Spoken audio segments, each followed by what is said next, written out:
аз келип сонун болду. Терезени ачсаң, үйдүн ичин баары гүл жытанып. Базага гүл салып койгондой,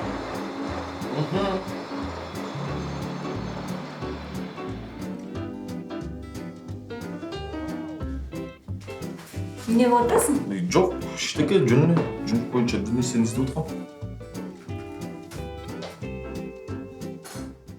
Бул кызыктай болот атат. Балким, мунун бирөөсү бардыр. Жок, ойлосом тим эле денем чымырап кетет. Балам, эгер сен бүгүн абдан жакшы ойлосоң, Алло, дада? Бул эмне чыгып кетти? Бир нерсе жашырып атабы?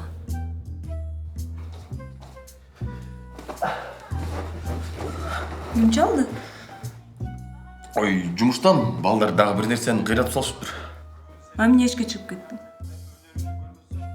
Сен эми кино көрүп атпайсыңбы? Жөн эле тоскоол болбойн дедим сага.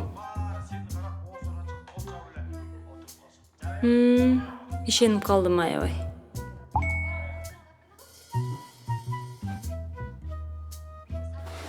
Мен барып мусорду ыртып келейинчи, кече сурап аттың беле?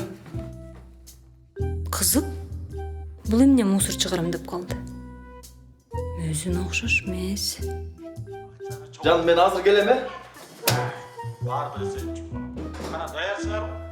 Болбосо кетип мектепке кече. Эртең менен телефонун жашырды.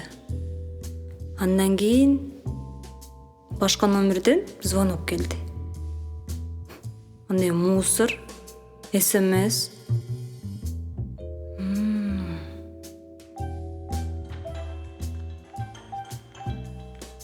Точно.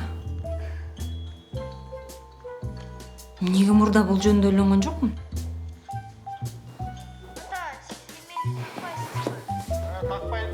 Точно бирөөсү бар. атаң ой боюнча менин гайдырышым керек өзүңүз. Кандай түшүнбөйсүң? Балам сага карап. Все, өзүңө кел. Дим, эмне сразу эле бирөөсү бар? А балким жумушу чыгып калгандыр.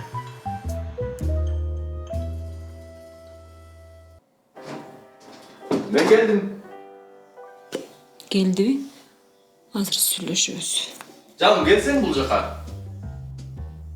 Кел деп кот. Өзү келе албайм эмне? Жаным, сен эртең менен гүлдүн жыты деп айтып аттың беле? Мына, бул сага. Рахмат. Гүл алып келип калыптыр. Точно бирөөсү бар.